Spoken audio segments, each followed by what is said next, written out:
Bonjour à tous, je suis ravi de vous retrouver à travers cette chaîne YouTube pour des échanges, pour présenter une série sur, comme je l'ai communiqué, le caractère des disciples de Jésus-Christ. Je vous ai laissé sur le témoignage chrétien il y a quelques semaines de cela. Et vous me faites l'amitié de me retrouver en tout cas pour cette série d'études, oui, sur le caractère des disciples de Jésus. J'ai eu envie de partager cette série d'études pour que nous puissions avancer ensemble et que vous puissiez comprendre et peut-être vous retrouver d'ailleurs à travers le caractère de chaque disciple. Ce sera donc une série de 12. C'est une longue aventure à laquelle je vous invite. Et je crois qu'il nous est bon, utile et sage d'étudier le comportement et le caractère des 12, ceux qui ont côtoyé le plus Jésus-Christ, évidemment, quand il était sur cette terre. Il y a de l'enseignement aussi à retirer de cela. Un partage que je souhaite profitable dans le bon sens du terme pour nous tous, et encore une fois, peut-être que vous vous retrouverez dans le caractère de ces 12 disciples de Jésus-Christ. Alors, si vous êtes prêts pour cette aventure, on peut y aller, attachez vos ceintures, parce que, encore une fois, il y a peut-être des caractères qui vont vous surprendre, vous allez peut-être apprendre des choses, mais le but, c'est de vraiment cerner et de nous faire avancer, de nous faire changer. Et ce changement, oui, c'est maintenant. C'était un ancien slogan, je crois. Le changement, c'est maintenant. Et le changement, c'est à coup sûr. Et Christ le réalisera si nous cessons, une fois pour toutes, de toujours résister à cela. Si vous êtes prêts, on y va? Bon, alors on va commencer avec un texte que je prends dans Hébreux. Hébreux 12, verset 1. Ainsi donc, nous aussi, étant environnés d'une si grande nuée de témoins, rejetant tout fardeau et le péché qui nous enveloppe aisément, courons avec constance dans l'arène qui nous est ouverte. C'est surtout la première partie du verset qui m'intéresse. Étant environnés d'une si grande nuée de témoins. Chers amis, si le monde évolue, si les circonstances de la vie changent, l'humanité, vous le constaterez, évidemment reste la même. Malgré le salut offert par Dieu en Jésus-Christ, il y a encore des chrétiens, il faut l'avouer, qui ne s'aiment pas. Et il y a des chrétiens qui n'aiment pas les autres, qui n'aiment pas l'étranger, qui n'aiment pas l'inconnu. Il y a là, selon moi, un vrai paradoxe, car nous avons été pardonnés en Jésus-Christ, et ce pardon est surtout là pour nous guérir. Et un pardon qui ne guérirait pas, je ne crois pas que ce soit un pardon biblique, évidemment. Donc, ce pardon guérit, ce pardon restaure nos vies, et quand on ne s'aime pas, quand on n'aime pas les autres, quand on ne supporte pas les autres, je trouve qu'il y a là un vrai paradoxe, puisque nous avons obtenu la réconciliation et le pardon. Tout cela est censé agir en profondeur dans mon cœur et dans ma vie pour, évidemment, rétablir des bonnes et de saines relations avec les autres, avec le Christ, évidemment, mais surtout avec les autres, car nous sommes des êtres relationnels. Alors, quand on ne s'aime pas, on n'aime pas les autres. Et on va essayer d'un petit peu de creuser ça, parce qu'il y a des disciples, encore une fois, et vous le verrez à travers cette série. Paradoxe, contradiction, que cette guérison divine ne vienne pas changer ma mentalité, changer mon comportement. Alors, au fond, nous ne sommes donc pas des chrétiens. Soyons tout autre chose que des chrétiens, puisque le christianisme, c'est aussi ça. Pardon, guérison, réconciliation. Surtout ça. C'est comme si le pardon était une chose acquise, mais que mon caractère, ma vie d'ailleurs, ce serait autre chose, un autre domaine. Chers amis, le pardon libère le pécheur et on va voir que ce pardon a fait de grandes choses dans la vie des disciples. Alors, vous le savez, les disciples avaient beaucoup de défauts. Jésus le savait et pourtant Jésus les a choisis, n'est-ce pas? Il les a choisis, il les a transformés. Et aujourd'hui, il y a un discours qui date d'ailleurs, qui fait que vous pouvez recevoir l'évangile mais ne pas forcément être transformé. L'évangile, c'est une chose, ma vie, c'en est une autre. Il y a sûrement des passages dans la Bible que vous avez en mémoire, où les disciples sont en action. Ils ont fait des expériences avec Jésus. Et ma question, c'est faites-vous des expériences avec votre Sauveur? Ces disciples étaient des instruments vivants de Jésus à l'époque, vivants. Et je voudrais, avec beaucoup de modestie, à travers cette série, vous montrer comment Jésus a changé le caractère en profondeur de ses disciples. Ils avaient eux aussi leurs questionnements, eux aussi leurs problèmes, eux aussi leurs fragilités, eux aussi leurs qualités. Et nous sommes bien là dans le pathos, c'est-à-dire dans l'humanité, dans la patte humaine, dans la chair humaine. Cette humanité d'ailleurs que le Christ connaît fort bien, fort bien. Leurs expériences doivent pouvoir nous apporter des enseignements pour notre cheminement avec Dieu. Il ne faut pas, selon moi, négliger aussi d'étudier comment Jésus s'y est pris avec eux, en tout cas les personnes qu'il avait choisies. Retenez toujours ce verset, Jésus-Christ est le même hier, aujourd'hui et éternellement. Jésus est notre maître, il était aussi celui des 12. Comment a-t-il formé ces 12 hommes? Comment s'y est-il pris? Comment veut-il s'y prendre avec vous, avec moi? C'est ce que la sentinelle des temps se propose, évidemment, de vous montrer. On peut prendre un premier texte, Jean 1, versets 36 à 37. Jean 1, 36, 37, il regarda Jésus qui passait et dit « Voici l'agneau de Dieu ». Les deux disciples entendirent ces paroles et suivirent Jésus-Christ. Si on lit les différentes listes des 12 apôtres qui se sont présentés, les livres de Matthieu, Luc et Marc, on constate que le premier mentionné, c'est celui de Simon, appelé Pierre, n'est-ce pas? Ensuite vient le nom d'André, celui que nous allons étudier ensemble. Marc mentionne André, mais en 4e position. C'est pas énorme, on est bien d'accord. Alors, qui est André? André est né à Bethsaïda, en Galilée, sur les bords du lac de Tibériade, et avec son frère Simon, c'était donc des pêcheurs de poissons au départ, évidemment. Il est le premier à suivre Jésus, car il est l'un des 2 disciples de Jean le Baptiste à avoir suivi Jésus. Le texte Jean 1,36 est assez clair. On constate qu'André ensuite, lisez bien 1,36, 37, 38 et la suite, on constate ensuite que André va trouver son frère, Simon, appelé Pierre, et il lui dit « Nous avons trouvé le Messie. Nous avons trouvé le Messie. » Il ne dit pas, remarquez, « J'ai trouvé le Messie », mais « Nous avons ». Il conduisit son frère Pierre vers Jésus. Jésus regarda Pierre et dit « Toi, tu es Simon, fils de Jean, et tu seras appelé Céphas ». Céphas qui se traduit par Pierre.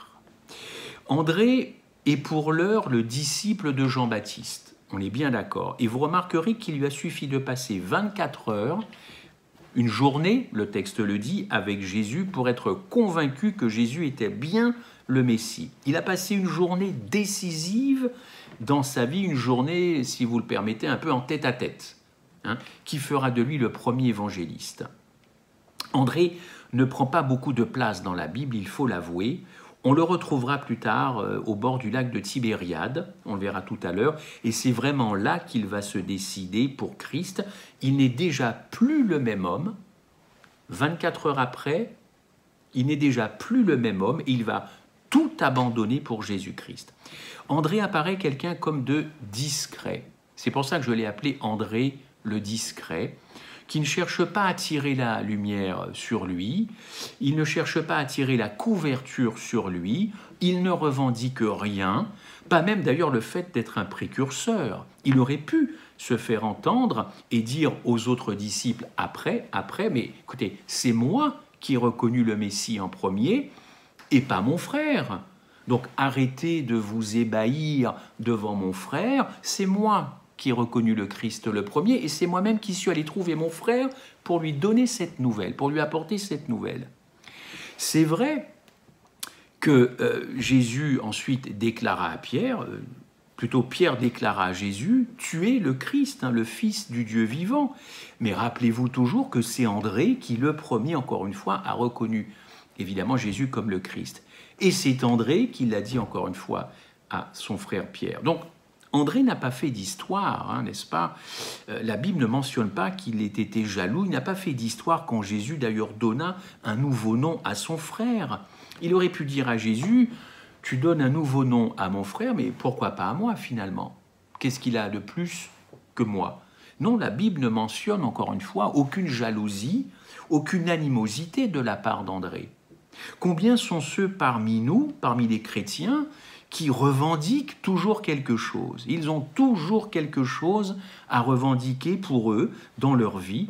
Ceux qui défendent toujours leurs droits, tout le temps d'ailleurs, surtout d'ailleurs, qui revendiquent tout le temps quelque chose dans l'Église, qui se croient toujours légitimes de réclamer, par exemple au nom de leur notoriété, ou de leur ancienneté, notamment dans l'Église, ou de leurs bons et loyaux services, il faut réclamer, revendiquer, j'ai droit à ça, au nom de ça, au nom de ça.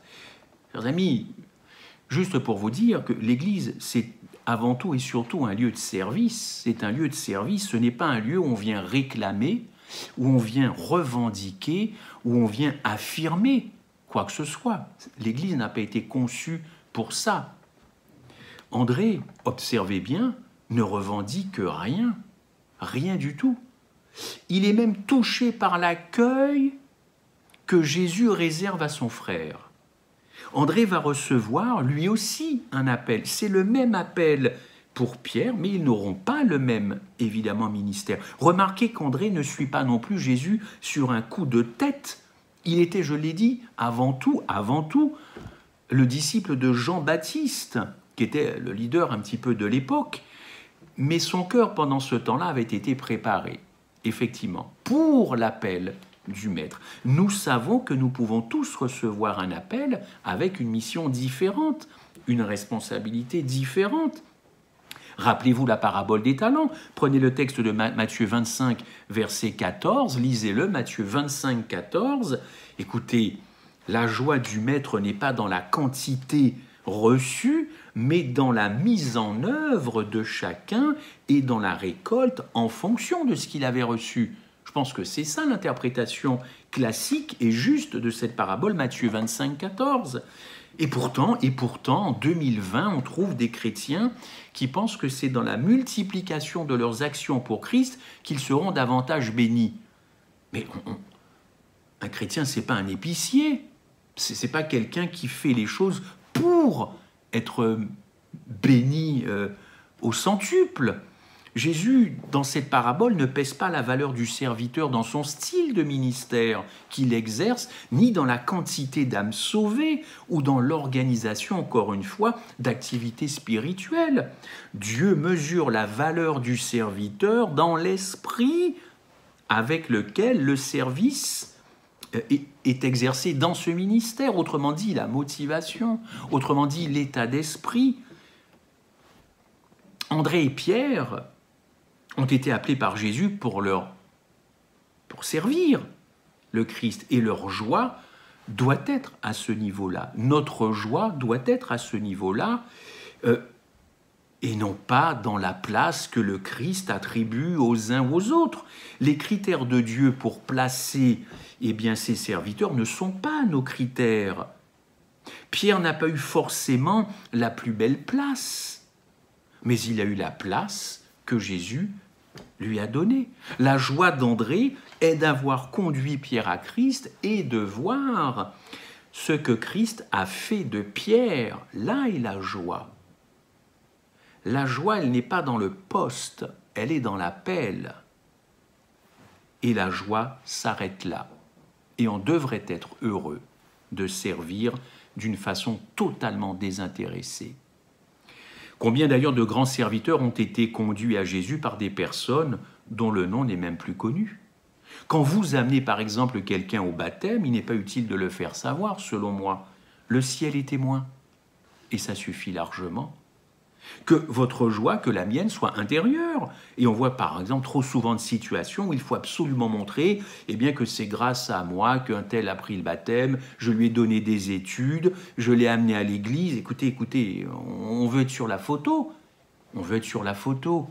Ce n'est pas l'état d'esprit du ciel, ce n'était pas l'état d'esprit d'André. Quand André amène Pierre à Jésus, André ne fait pas tout un tas d'histoires, il ne passe pas sa vie à raconter que c'est lui le premier qui a amené son frère à Christ et que c'est lui le premier qui a reconnu Jésus. De l'humilité en 2020, de l'humilité. On pourrait penser qu'André était dans l'ombre de son frère, le grand Pierre, mais lui n'est pas aussi en vue que Pierre. Mais cela n'a rien enlevé au ministère d'André. Ça n'a rien enlevé à l'efficacité du ministère d'André. André a une qualité, et vous l'avez remarqué à travers mes propos, il est humble. Il est humble. Et c'est ce qui manque beaucoup parmi les chrétiens et les chrétiens adventistes. Chers amis, la pandémie du Covid-19 qui a touché sévèrement la France et d'autres pays dans le monde n'a pas rendu certains chrétiens, encore une fois, certains adventistes humbles face à la situation. Sous couvert de vérité biblique, sous couvert de vérité prophétique, ces personnes ont fait preuve, selon moi, d'une extrême arrogance en prenant la Bible à témoin sur ce qui se passait.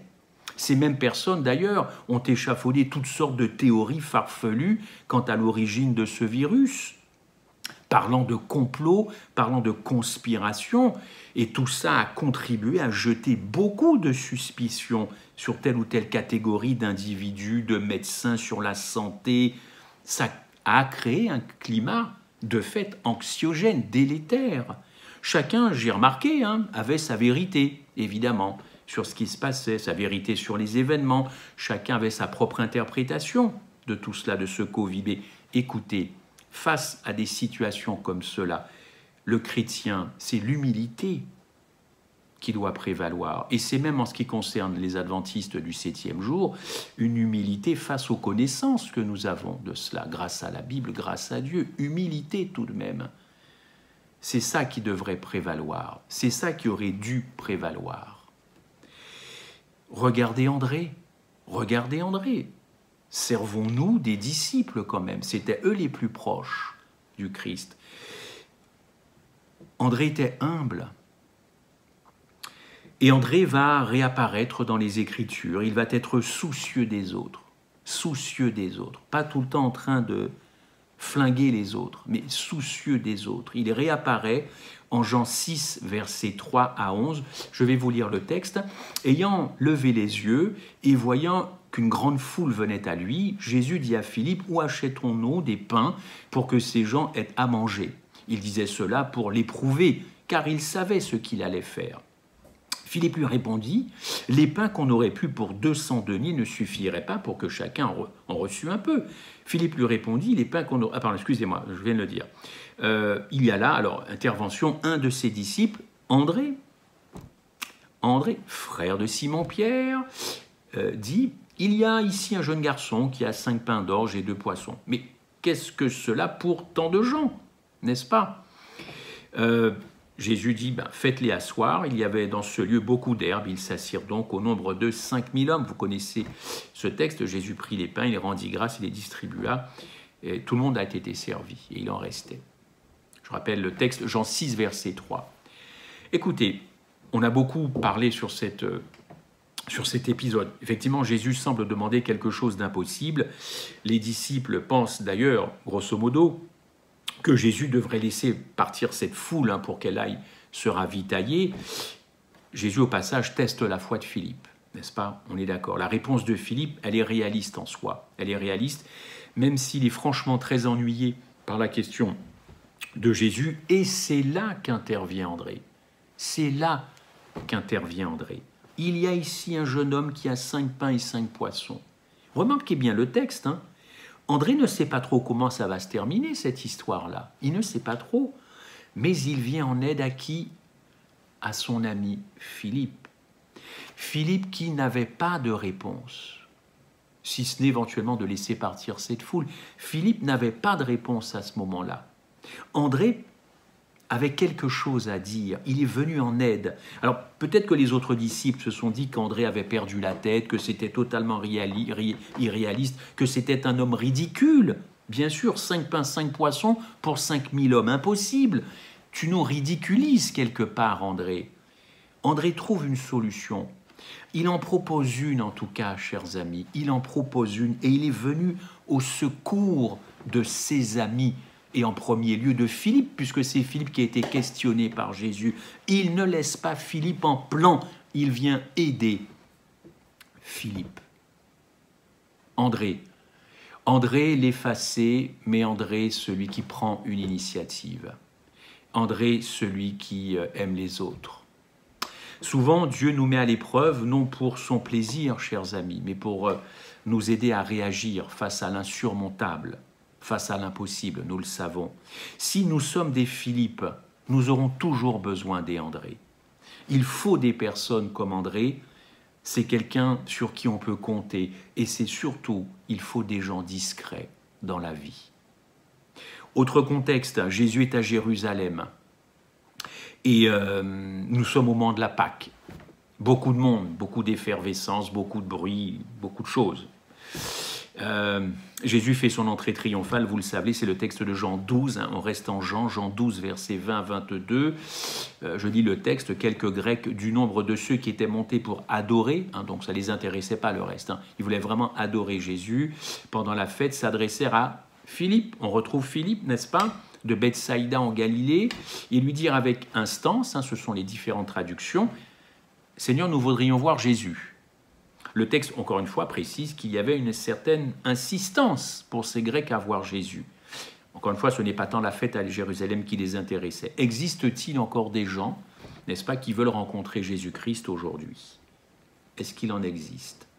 Sûrement, oui, sûrement, contrairement aux apparences. Il y a des âmes qui languissent de retrouver ou de connaître ou de faire des expériences avec Jésus-Christ. Il y a des gens qui aspirent à cela. Vous remarquerez que Philippe, eh bien, encore une fois, on le retrouve un peu embarrassé, hein, aux entournures. Et oui, il est un petit peu embarrassé parce qu'il aurait pu conduire directement ces Grecs à Jésus-Christ. Pourquoi pas? Eh bien non, il va d'abord en parler à André. André, décidément, le discret, l'homme dont on a besoin, n'est-ce pas? Mais qui est discret. Il va en parler à André. A-t-il besoin d'un conseil d'André? Est-ce qu'il reconnaît en André un homme courageux? Et si c'est le cas, pourquoi? Pour autant, André, il lui semble que la solution, c'est de demander d'abord à Jésus l'autorisation, n'est-ce pas? Ça, c'est sûr. Mais Philippe a quand même trouvé bon d'en parler à l'un de ses compagnons, prêt à l'écouter, André, prêt à lui rendre service. André, dans la discrétion. Dans la discrétion. C'est ça l'évangile. On rend service dans la discrétion. On ne met pas les spotlights, l'éclairage à fond sur soi pour dire « regardez ce que j'ai fait ». Est-ce que vous êtes cet André, vous qui me regardez? Est-ce que vous êtes cette personne discrète au travail, avec les amis, à l'église, à la maison? Est-ce que vous êtes cet André? Est-ce qu'on peut compter sur vous quand vous avez un rendez-vous, quel qu'il soit, quelle que soit sa nature, vous êtes là, vous êtes à l'heure? Est-ce que vous êtes cet André? Parce que André, lui, le disciple de Jésus, notre Sauveur, il est comme ça, il était comme ça, n'est-ce pas? Dieu a besoin de personnes comme André. Mais vous avez quand même remarqué que le disciple André sert d'une façon désintéressée, discret et désintéressé. Un service désintéressé ou plutôt un service intéressé, ce n'est pas l'évangile. Ce n'est pas l'évangile. J'entends par intéressé, vous avancez une bille pour en obtenir une autre, pour monter, toujours monter plus. C'est pas ça l'Évangile. L'Église du Christ n'a pas été créée pour cela. L'Église du Christ, ce n'est pas l'ascenseur social. Ce n'est pas parce qu'on a du mal dans sa vie privée que l'Église est là pour compenser. L'Église est un lieu de service. André répond présent. Présent, mais sans recherche d'intérêt personnel. André est humble. Chers amis, si vous avez ou si vous vivez mal votre ministère de disciple, parce que vous pensez qu'un autre en a un de plus spectaculaire, de plus voyant, de plus visible, ne soyez pas jaloux et ne méprisez pas le choix que Christ a fait en vous désignant. N'enviez pas l'autre, car lui aussi il aura sa part de souffrance de Christ. Ne soyez pas jaloux encore une fois, parce que personne ne vous a devancé et l'autre qui a un ministère n'a pas volé le vôtre, il n'a pas volé votre place. Chacun est à sa place. Et les timides, et les peureux, et les fragiles viendront peut-être plus facilement vers vous, le discret, mais l'efficace, et bien pour connaître Christ. Ces personnes-là n'iront pas forcément vers d'autres personnes, mais ils viendront vers vous, parce qu'ils apprécieront votre discrétion, votre humilité. Ça caractérise André, le premier évangéliste, le premier qui a reconnu Jésus-Christ, et celui dont on parle le moins dans la Bible, comparé aux autres. La tradition religieuse, la tradition de l'Église, dit qu'après la Pentecôte, il partit prêcher l'Évangile, André, au cours d'un long voyage du côté de la mer Noire. Et ces voyages l'ont emmené en Mésopotamie, à Éphèse, en Grèce. Il a beaucoup voyagé, en Crimée, à Byzance, et il fut crucifié sous l'empereur Néron en l'an 60. La tradition rapporte que son supplice fut ordonné par un proconsul, parce qu'André avait converti la femme de ce proconsul, et évidemment, l'époux avait très mal pris cela, évidemment. Il lui avait d'ailleurs offert une alternative, eh bien, mourir sur la croix ou sacrifier aux idoles. Alors évidemment, André a choisi le martyre. L'apôtre a été donc crucifié, mais vous savez que la crucifixion, c'était quelque chose de terrible, et vous ne mouriez pas tout de suite, vous mettiez peut-être 2 ou 3 jours, 4 jours avant de mourir. Eh bien, pendant son agonie, il continuait de prêcher à la foule. Évidemment, ça n'a pas plu à ceux qui étaient présents, et il mourut comme cela. Évidemment, il a refusé qu'on le descende de la croix, et plutôt quand on a essayé de le faire descendre de la croix pour le faire taire, évidemment, la tradition dit qu'on n'a pas pu le délier, et André mourut, évidemment, sur cette croix. André le discret, mais André l'efficace, que j'ai voulu, en quelques mots, vous présenter, en tout cas, pour cette première étude. L'époque que nous vivons, réclame cette humilité de la part du chrétien en général. Oui, de la discrétion et de l'humilité, y compris pour votre serviteur, y compris pour nous tous, évidemment. Et ce n'est pas toujours ce que le monde voit dans le chrétien. Et pourtant, il y a des Andrés. Il y a des Andrés. Alors qu'ils soient salués, et restons humbles et discrets quand nous servons l'Éternel d'une façon désintéressée. C'est ce que je vous souhaite. Et au passage, je vous souhaite un excellent sabbat. À très bientôt, au revoir.